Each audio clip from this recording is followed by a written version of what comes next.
Dans les cercles opulents de Lagos, où la fortune se mesure en tours de bureaux et en concessions pétrolières, il existe des histoires qui se murmurent derrière les portes closes. Des récits de richesse immense, mais aussi de solitude profonde, nichés au cœur même de l'abondance. L'histoire d'Omara Youssouf est l'une d'entre elles. Omara Youssouf possédait tout ce dont la plupart des gens ne pouvaient que rêver.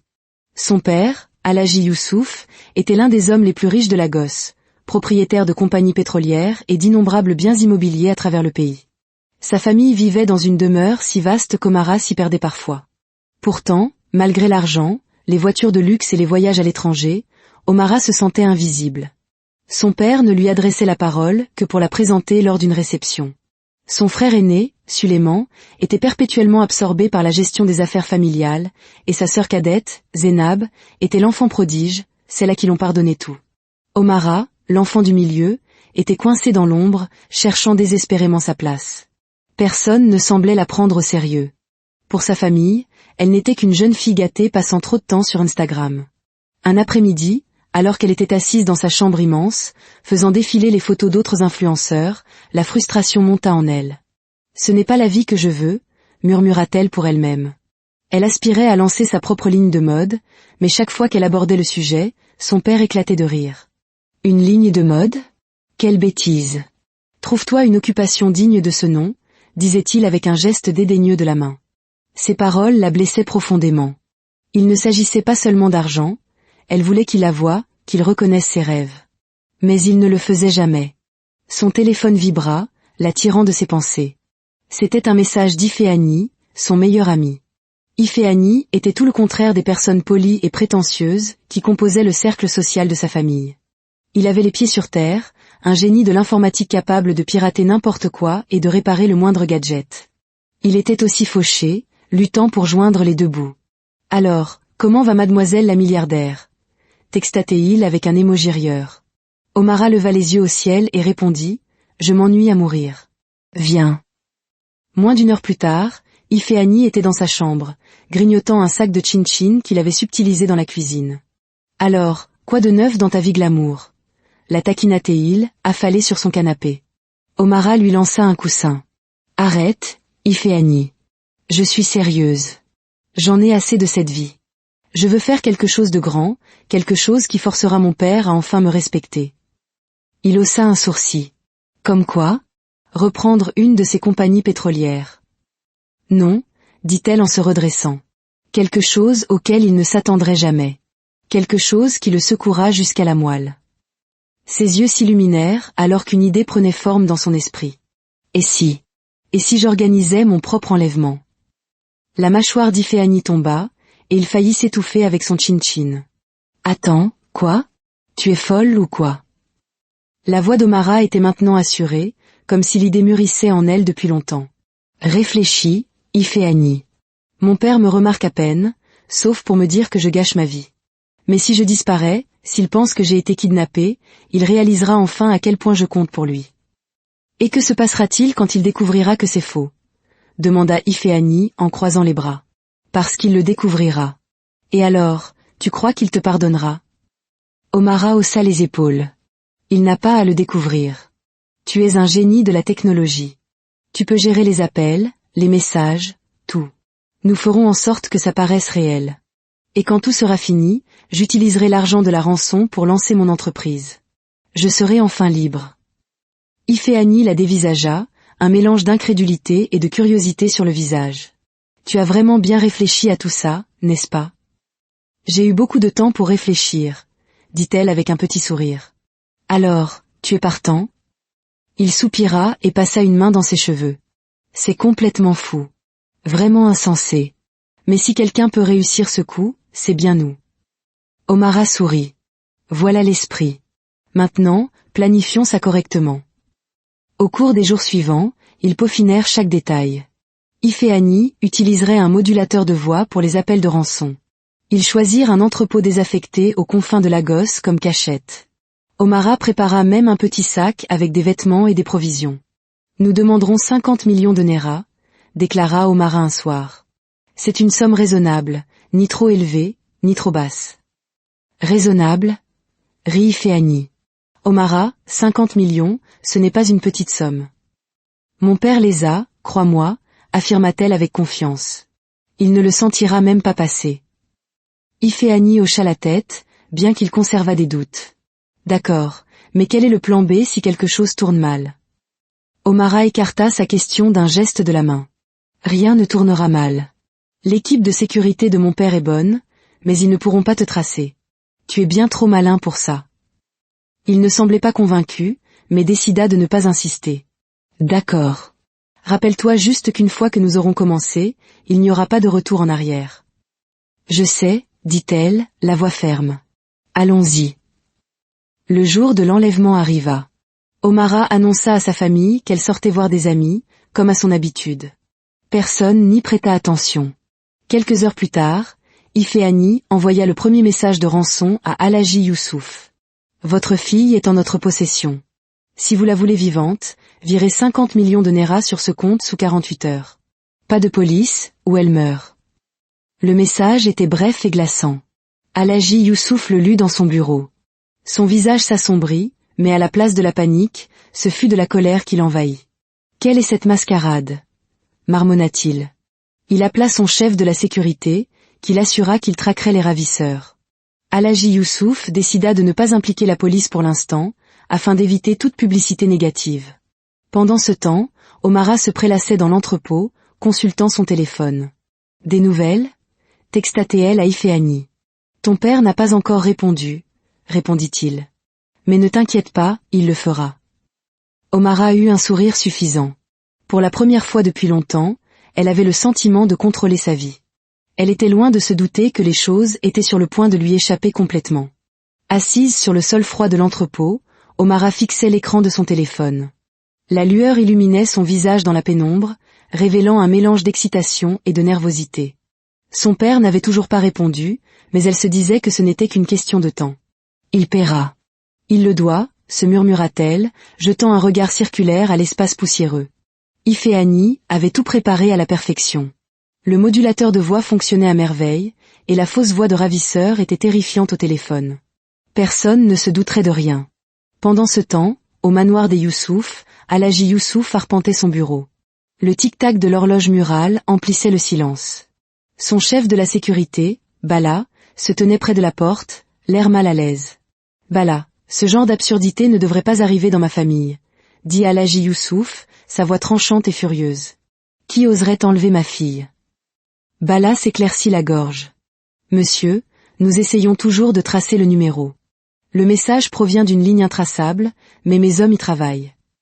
Intraçable, cingla Alhaji Youssouf.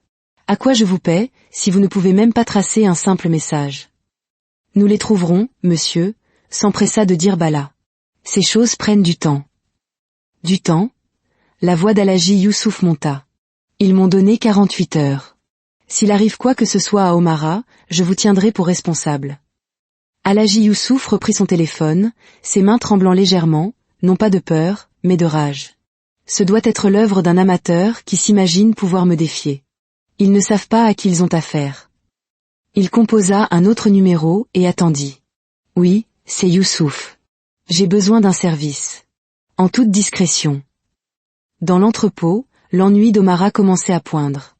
Elle avait imaginé l'enlèvement plus palpitant, mais pour l'instant, elle n'avait pour compagnie que l'écho de ses propres pensées. Son téléphone vibra. C'était Ifeanyi. Des nouvelles? Demanda-t-elle à voix basse. Pas encore, dit Ifeanyi, sa voix calme. Mais je surveille la situation. Ton père a appelé quelqu'un après avoir parlé à Bala. Je pense qu'il cherche de l'aide extérieure. Omara fronça les sourcils. Quel genre d'aide? Je ne suis pas sûre. Mais reste fidèle au plan. Il est trop calme, Ifeanyi, dit-elle en arpentant la pièce. Ne devrait-il pas paniquer? C'est ce que font les parents quand leurs enfants sont en danger. Détends-toi, Omara, dit fermement Ifeanyi. Ton père n'est pas comme les autres parents. C'est un homme d'affaires. Il est probablement en train de calculer son prochain coup. C'est pourquoi nous devons garder une longueur d'avance. Elle soupira. J'espère que tu as raison. Au manoir, Esha Youssouf, la belle-mère d'Omara, entra dans le bureau. Youssouf, que se passe-t-il? Demanda-t-elle doucement. N'allons-nous rien faire? Alhaji Youssouf ne la regarda pas. Je m'en occupe. Aïcha s'approcha, la voix ferme. T'en occuper? C'est de ta fille que nous parlons. Comment peux-tu être si calme? Calme? Dit-il en se tournant vers elle. Te semble-t-il que je sois calme, Aïcha? Penses-tu que je ne m'inquiète pas? C'est difficile à dire, parfois, répliqua-t-elle. Tu agis comme si c'était une simple transaction commerciale. Parce que c'est ce que c'est, dit-il froidement. Ces gens veulent de l'argent, c'est tout. Et je réglerai ça à ma manière. Les yeux d'Aïcha s'adoucirent. Youssouf, Omara a besoin de toi. Ne laisse pas ton orgueil te barrer la route. Ce soir-là, Iféani passa le premier appel avec le modulateur de voix, la conversation sur haut-parleur pour Omara. Allô? La voix profonde d'Alaji Youssouf retentit. Nous avons votre fille, dit Iféani, sa voix déformée et menaçante. Si vous voulez la revoir vivante, virez les 50 millions. Il y eut un silence, puis Alaji Youssouf parla. Qui êtes-vous? Ce n'est pas votre problème, gronda Iféani. Vous avez 48 heures. Et si je ne paie pas? Demanda Alaji Youssouf, son ton calme mais dangereux. Alors vous ne la reverrez jamais. Il y eut une autre pause.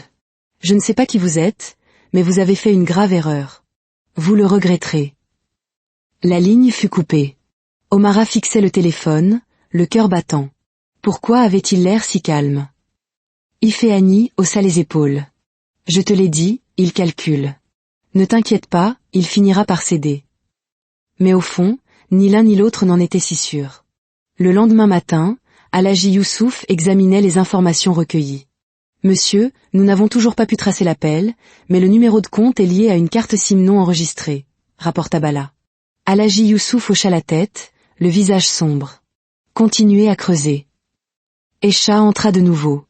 Youssouf, as-tu pris une décision? Il la regarda, la mâchoire crispée. Oui. Je ne paierai pas un kobo, tant que je ne saurai pas à qui j'ai affaire. Et s'ils lui font du mal? Demanda Aïcha, la voix tremblante. Ils ne le feront pas, dit-il avec assurance. C'est une question d'argent, pas de violence. Mais en quittant le bureau, elle ne pouvait se défaire du sentiment que quelque chose n'allait pas du tout. Omara commençait à sentir le poids de sa décision. L'entrepôt, autrefois une cachette astucieuse, ressemblait maintenant à une prison. Ton père n'a toujours pas viré l'argent, lui avait dit Iféani. Le mot « temps » devenait lourd. Elle avait imaginé son père arpentant son bureau, criant sur son personnel, peut-être même pleurant. Mais rien de tout cela ne se produisait. Et si, finalement, il ne se souciait pas autant qu'elle avait espéré? Le bruit de pas la fit sursauter. C'était Iféani, avec un sac de nourriture. « Tu trembles, » dit-il. « Détends-toi, tout est sous contrôle. » Elle croisa les bras. « Vraiment? Parce que j'ai l'impression que mon père s'en fiche complètement. » Iféani soupira. « Écoute, ton père est un homme d'affaires. Il ne va pas montrer son jeu si facilement. Ça ne veut pas dire qu'il ne se soucie pas de toi. » Elle détourna le regard. Peut-être que c'était une erreur. « Il est trop tard pour les regrets, » dit fermement Iféani. « Nous sommes là-dedans ensemble. Tu veux ta liberté, non? » « Oui, mais pas comme ça, » dit-elle, la voix brisée. « Et si quelque chose tournait mal? Et s'il découvrait tout? » Iféani se pencha en avant. « Il ne découvrira rien. Fais-moi confiance. » Omara hocha lentement la tête, bien que le nœud dans son estomac refusât de se desserrer. Pendant ce temps, la tension grandissait au manoir. « Tu laisses ton orgueil prendre le dessus ?» lança Aïcha à son mari. « Ce n'est pas le moment de jouer, Youssouf. C'est la vie de ta fille. »« Et je la gère à ma manière, » rétorqua-t-il les dents serrées. « Dois-je simplement leur donner 50 millions de Nera? Quel message cela enverrait-il? Que je suis faible. » Aïcha le fixa, les yeux remplis de frustration, avant de sortir. L'appel suivant arriva tard dans la soirée. « Le temps presse, Alaji » gronda la voix modulée. « Transférez l'argent maintenant, ou vous le regretterez. » La réponse d'Alaji Youssouf fut calme mais ferme. « Je ne négocie pas avec les criminels. Si vous pensez pouvoir m'effrayer, vous perdez votre temps. » Les yeux d'Omara s'écarquillèrent. « Qu'est-ce qu'il fait ?» murmura-t-elle. « Tu crois que c'est une blague ?» poursuivit Iféani. « Nous ne jouons pas, Alaji. Payez, ou votre fille paiera le prix. » Il y eut une longue pause. Puis, le ton glacial d'Alaji Youssouf, « Si vous lui faites du mal, je vous trouverai. Et quand je le ferai, vous souhaiterez ne jamais être né. La ligne fut coupée. Le cœur d'Omara s'emballa. Pourquoi ne paie-t-il pas? Il bluffe, dit Ifeanyi, sans grande conviction. Dans le manoir, Aisha, incapable de dormir, composa un numéro. Inspecteur Amaka, j'ai besoin de votre aide, dit-elle tranquillement. Mais vous devez être discrète. Mon mari ne doit pas être au courant. Le téléphone d'Omara vibra. C'était Zénab, sa sœur cadette. Omara, où es-tu? Papa agit bizarrement et tout le monde s'inquiète. S'il te plaît, dis-moi que tu vas bien. Les mots de sa sœur la frappèrent plus durement qu'elle ne l'aurait cru. Qu'est-ce que c'est? Demanda Ifeanyi. Zénab m'a envoyé un message. Elle s'inquiète. Ifeanyi secoua la tête. Ne réponds pas. Ça gâcherait tout. Omara posa le téléphone, mais la culpabilité commençait à s'insinuer. Le lendemain, l'inspecteur Amaka arriva, se faisant passer pour une employée de maison. Je ferai de mon mieux, madame, dit-elle à Aisha. Je la trouverai. Alors que les heures s'éternisaient, le malaise d'Omara grandissait. Le calme de son père, son absence de peur. Et s'il ne bluffait pas? Ifeanyi, dit-elle soudain. Et s'il ne cédait pas? Il le fera, répondit Ifeanyi, une lueur de doute dans les yeux. Il t'aime. Mais Omara n'en était plus si sûre. Et pour la première fois, elle eut vraiment peur. À côté contre le mur froid de l'entrepôt, Omara sentait le silence peser plus lourdement que n'importe quel bruit. Le temps avait perdu son sens, et la peur qu'elle tentait de réprimer s'infiltrait en elle comme une ombre. Il ne paiera pas, n'est-ce pas? Dit-elle doucement. Le visage d'Ifeanyi, penché sur son ordinateur portable, était impassible, mais son hésitation en disait long. Ce n'est pas encore fini. Nous devons juste insister davantage. Omara secoua la tête. Je connais mon père. S'il n'a pas payé jusqu'à maintenant, il ne le fera pas. Arrête de penser comme ça, lança vivement Ifeanyi. Nous ne sommes pas allés si loin pour abandonner. Il ne s'agit pas d'abandonner, Ifeanyi. Il s'agit d'affronter la réalité. Peut-être que nous avons fait une erreur. Ifeanyi claqua son ordinateur. Tu penses que c'est le moment de reculer?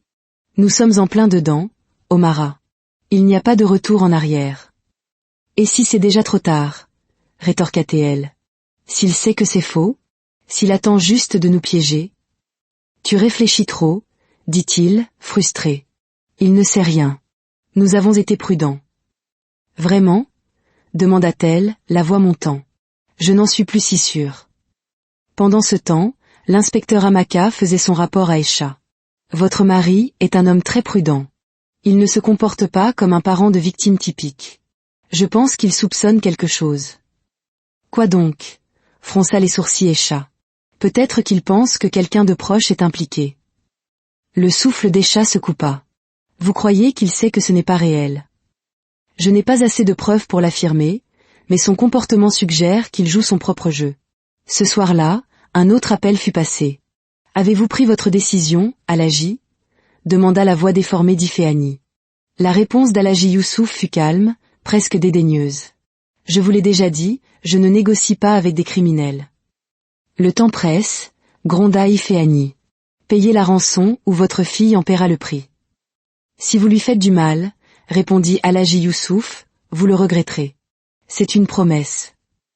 La ligne fut coupée. L'estomac d'Omara se noua. Il ne paiera pas, murmura-t-elle. Il bluffe, insista Ifeanyi. Et s'il ne bluffe pas? Demanda-t-elle, la voix tremblante. Et s'il s'en fiche vraiment? Pour la première fois, Ifeanyi ne répondit pas, l'air incertain. L'enquête de l'inspecteur Amaka avançait rapidement. Elle avait tracé les messages de rançon jusqu'à un entrepôt abandonné. Que faisons-nous maintenant? Demanda Aisha, à la fois soulagée et terrifiée. Nous devons agir avec prudence, dit Amaka. Si nous agissons trop vite, nous risquons de les effrayer. Mais si nous attendons trop longtemps, Omara pourrait être en danger. Cette nuit-là, l'entrepôt semblait plus froid, plus sombre, plus suffocant que jamais. Ifeanyi, dit doucement Omara. Peut-être devrions-nous arrêter. Dire que je me suis échappé. Et ensuite? Rétorqua-t-il. Tu rentres à la maison et rien ne change? Ton père te considère toujours comme une petite fille gâtée. C'est peut-être mieux que ça, dit-elle, la voix tremblante. Je n'en peux plus, Ifeanyi. J'ai peur. Nous sommes allés trop loin pour abandonner, dit-il fermement. Tu voulais qu'il te remarque. C'est comme ça que nous y arriverons.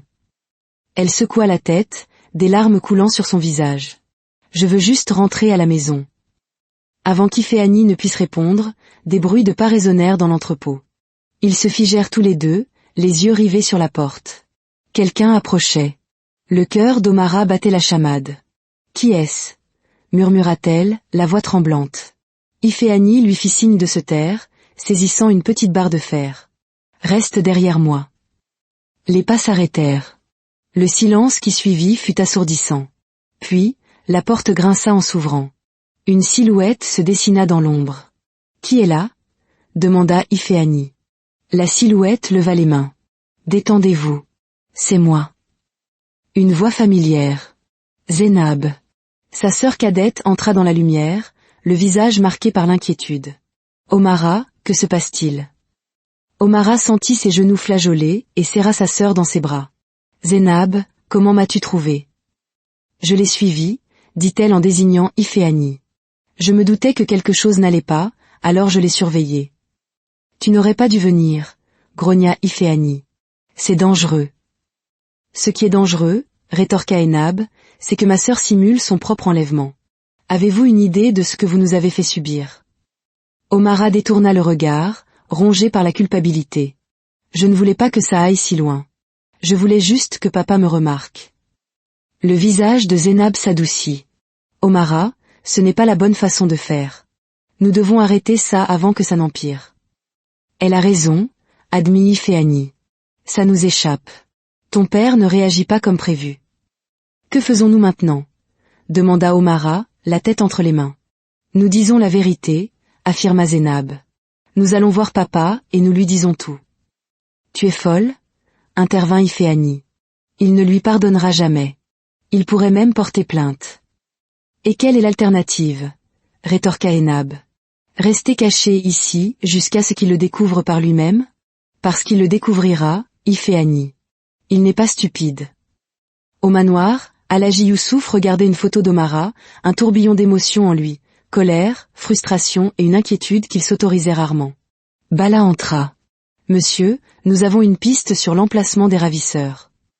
Les yeux d'Alhaji Youssouf se plissèrent. Où? Un entrepôt abandonné. Mes hommes sont prêts à intervenir. Alhaji Youssouf se leva, la mâchoire serrée. Bien. Mais je viens avec vous. Monsieur, ce n'est pas prudent. Ça m'est égal. C'est ma fille. Je ne vais pas rester assis ici pendant que quelqu'un d'autre s'en occupe. Dans l'entrepôt, alors qu'ils discutaient, le bruit de voiture se fit entendre. Iféanie jeta un coup d'œil par la fenêtre, le visage blême. C'est ton père. Il est là. Quoi? Comment nous a-t-il trouvés? Peu importe, dit Zénab. Nous devons partir. Mais il était trop tard. La porte de l'entrepôt vola en éclats. Les hommes de Bala firent irruption, armes au poing, suivis par Alhaji Youssouf.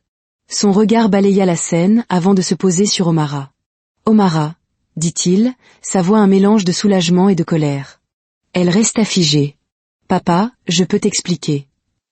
Expliquer? Dit-il sèchement. Tu te cachais ici depuis le début? As-tu la moindre idée de ce que tu as fait subir à cette famille? Papa, s'il te plaît, intervint Zénab. Ce n'est pas ce que tu crois. Alors dis-moi ce que c'est. Parce qu'en ce moment, il semblerait que ma propre fille ait mis en scène son propre enlèvement. Des larmes emplirent les yeux d'Omara. Je voulais juste que tu me vois, papa. Que tu me remarques. Tu es toujours si occupé avec Suleiman et Zénab. J'ai pensé que c'était le seul moyen. L'expression d'Alhaji Youssouf s'adoucit un instant, mais sa voix resta sévère. Et tu as pensé que c'était la bonne façon de faire? En mentant? En blessant ta famille? Je ne voulais pas que ça aille si loin, dit Omara, la voix brisée. Je voulais juste que tu te soucies de moi. Alhaji Youssouf la fixa longuement avant de se tourner vers Bala. Mettez Iféanie en état d'arrestation. Je m'occuperai de lui plus tard. Non, papa, cria Omara, se plaçant devant Iféanie. Ce n'était pas sa faute, c'était mon idée. Écarte-toi, Omara, dit froidement son père. S'il te plaît, supplia-t-elle, des larmes coulant sur son visage. Ne fais pas ça. J'assumerai la responsabilité, mais laisse-le partir. Il sembla un instant qu'il allait refuser. Puis il soupira lourdement, la colère dans ses yeux laissant place à l'épuisement. Très bien. Il peut partir. Mais ce n'est pas terminé, Omara. Loin de là. Le trajet de retour se fit en silence. Arrivé au manoir, il se tourna vers elle. Va dans ta chambre. Nous parlerons demain matin. Cette nuit-là, allongé dans son lit, Omara ne pouvait s'empêcher de se demander si les choses redeviendraient un jour comme avant. Le poids de ses actes l'écrasait. Un coup frappé à la porte la fit sursauter. C'était Zénab. Ça va aller ? Demanda-t-elle doucement en s'asseyant à côté d'elle. Omara laissa échapper un rire amer. Ai-je l'air d'aller bien ? J'ai tout gâché, Zénab. Papa ne me pardonnera jamais. Il est en colère, mais ce n'est pas un homme sans cœur, la rassura Zénab. Tu as fait une erreur, une grosse erreur, mais tu restes sa fille. Il t'aime, même s'il est trop têtu pour le montrer. Dans son bureau, Alhaji Youssouf était assis en silence. Bala entra discrètement. Monsieur, si je puis me permettre. Omara est jeune. Elle a besoin de vous, maintenant plus que jamais. Alhaji Youssouf ne répondit pas, mais les mots de son chef de la sécurité résonnèrent en lui. Le lendemain matin, ce fut Esha qui vint trouver Omara. J'ai parlé à ton père. Il est toujours contrarié, mais il a accepté de te parler. Il est dans le bureau. Le cœur battant, Omara se présenta devant la porte du bureau. Entre. La voix de son père était calme. Il lui fit signe de s'asseoir. Alors, Omara, que as-tu à dire pour ta défense ? Elle déglutit. Papa, je voulais juste que tu me remarques. J'avais l'impression d'être invisible. J'ai pensé que si je faisais quelque chose de dramatique, tu me verrais enfin. Il se pencha en arrière, ses yeux ne la quittant pas. Et tu as pensé que simuler ton propre enlèvement était la solution. Des larmes coulèrent sur ses joues. C'était stupide, je sais. Je voulais juste compter pour toi. Il y eut un long silence. Puis il soupira profondément. Tu comptes, Omara.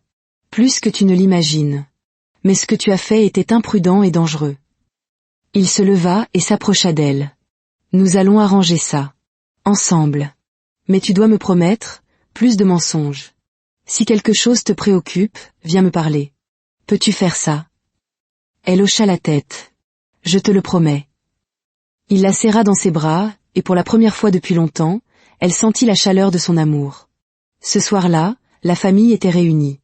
Des erreurs ont été commises, commença Alhaji Youssouf, mais elles ne nous définissent pas. Ce qui compte, c'est la façon dont nous les surmontons. Omara prit une profonde inspiration. Je suis désolée. À vous tous. Je ferai tout ce qu'il faut pour regagner votre confiance. Zénab lui sourit, les yeux d'Esha brillèrent de larmes, et même l'expression sévère de son père s'adoucit. Pour la première fois depuis des semaines, Omara sentit une lueur d'espoir. Le chemin serait difficile, mais elle était prête à l'affronter. Ensemble. Le lendemain matin, Alhaji Youssouf la convoqua de nouveau dans son bureau. Tu as dit que tu voulais prendre tes responsabilités. Il est temps de le prouver. Tu vas travailler. Omara cligna des yeux, surprise. Travailler ? Où ? J'ai pris des dispositions pour que tu commences dans l'une de mes entreprises. Tu commenceras tout en bas, comme n'importe qui d'autre. Pas de traitement de faveur. Son cœur se serra. Elle rêvait de mode, pas d'un emploi de bureau. Mais elle savait qu'elle n'avait pas le choix. D'accord. Je le ferai. Bien, dit-il, son expression s'adoucissant. Il ne s'agit pas d'une punition, Omara. Il s'agit de t'aider à grandir. Plus tard, elle appela Ifeani. Salut, dit-elle, la voix tremblante. Je voulais juste te remercier.